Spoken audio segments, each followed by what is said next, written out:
My recent video entitled Anarcho-Capitalism, Why It's Broken and How to Fix It ruffled some feathers. And this was expected. Anarcho-capitalism is a belief system, and people tend to not like it when you attack their belief system.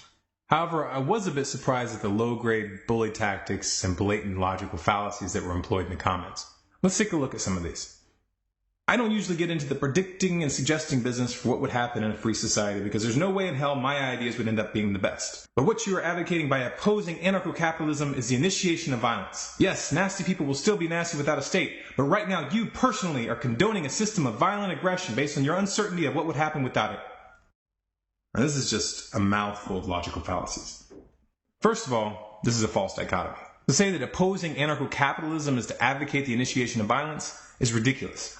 I don't want to have a for-profit business running the criminal justice system. I think that's batshit crazy. But that's not the only voluntary option.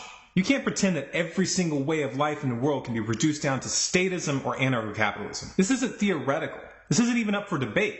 Your assertion is provably false. Humans lived in self-organized, stateless societies for 190,000 years before the first states came into being. This was long before capitalism was ever conceived of. These were not anarcho-capitalist cultures. These cultures were spread out all over the planet, and they were structured in a wide variety of ways. Furthermore, there are many other modern theoretical models which are rooted in the non-aggression principle. You don't have to sign on to one of those systems. You don't have to agree with them. But to pretend that anarcho-capitalism is the only non-state societal structure that could ever exist is either dishonest or is a reflection of a lack of study on these topics.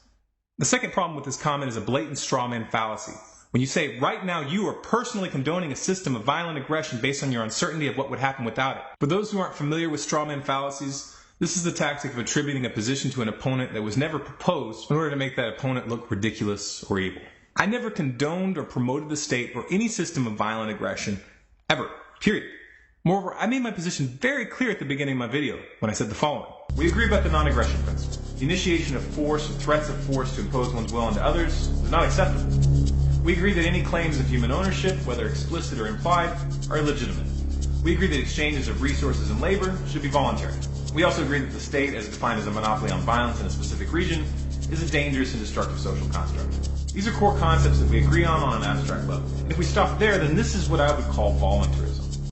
How exactly do you twist that around to be condoning a system of violent aggression? Well, let's take a look at another comment by the same person and find out.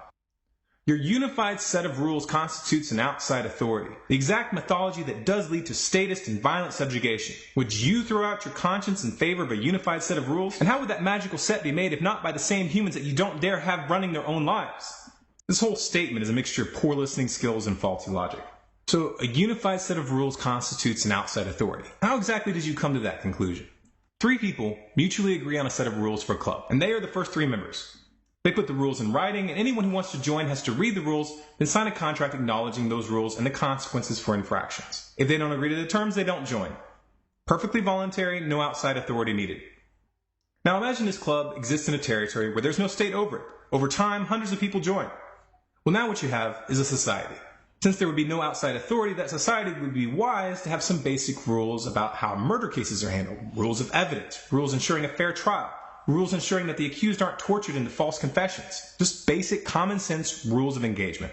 If these rules and consequences are known and voluntarily agreed to, then it is a valid and voluntary contract. It is not a violation of the non-aggression principle. And this entire process can be handled without a business model. No monetary transaction necessary. Now, if the society is thinking ahead, then they may establish some rules for commerce in their initial contract. Such rules could be as simple as banning for-profit mercenary armies, or the selling of products created with child slavery. The kind of people that I would want to live with would consider these kinds of rules very reasonable. Again, joining the society would be voluntary. So claiming that establishing rules limiting commerce is the use of aggression is completely false. This model of explicit societal contracts as opposed to the murky and illegitimate model we currently live under is not a free market model, because the term market implies an economic transaction, and that's not a necessary variable. It is, however, a voluntary model, and that's all that matters in the context of this debate. Let's look at one last comment by the same person. To say that we can't let the market handle things is to condone violent aggression. There isn't a third option. Alright, I've already demonstrated this is patently false, that there are countless other voluntary options that actually existed and which could exist, while anarcho-capitalism is purely theoretical. It's never existed, ever. But I want to point this out again because this is a bully tactic. Either you agree with us in our solution, or you're a statist who endorses violent aggression. You're either with us, or you're against us. Where have we heard that before? Either you are with us, or you are with the terrorists. This assertion that anarcho-capitalism is the only configuration that a voluntary society could take and that everyone else is inherently endorsing a violent and coercive system is the kind of irrational dogma that religious cults are made of. Now, I understand that this commenter is responsible for his actions and that the anarcho-capitalists as a group cannot be judged by his words. However, the group can be judged by the way it responded to these comments. Rather than holding this person accountable for their blatant logical fallacies, the anarcho-capitalist crowd was cheerleading for this guy. What this means is that you were just taking his word for it. You weren't fact-checking. You weren't thinking for yourself. You were behaving like a herd of followers, which is highly ironic since your ideology proclaims individualism as one of the highest virtues. All of these comments I just went through are pure sophism. They are logical fallacies and rhetorical constructs designed to distract from the real arguments at hand.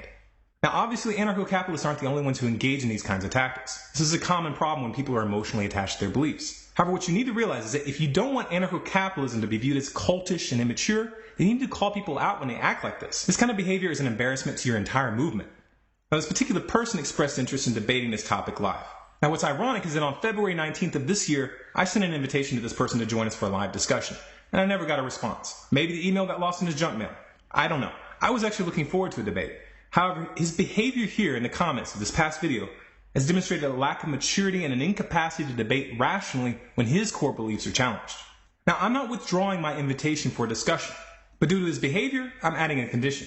If you want to come on my channel and debate live, then you must first publicly acknowledge in a video that your use of strawman attacks in the comments were inappropriate, and you must make a sincere commitment to refrain from these tactics in the future. Now, I understand that this would be emotionally difficult for you. It may hurt your pride, but those are the conditions. Now, a number of people have expressed interest in seeing a debate between myself and Stefan Molyneux. I think this is a great idea. Stefan has an open invitation to come on anytime. I personally don't have his contact information, but if you do, please contact him and have someone send me his Skype name, email address, and Google Plus profile.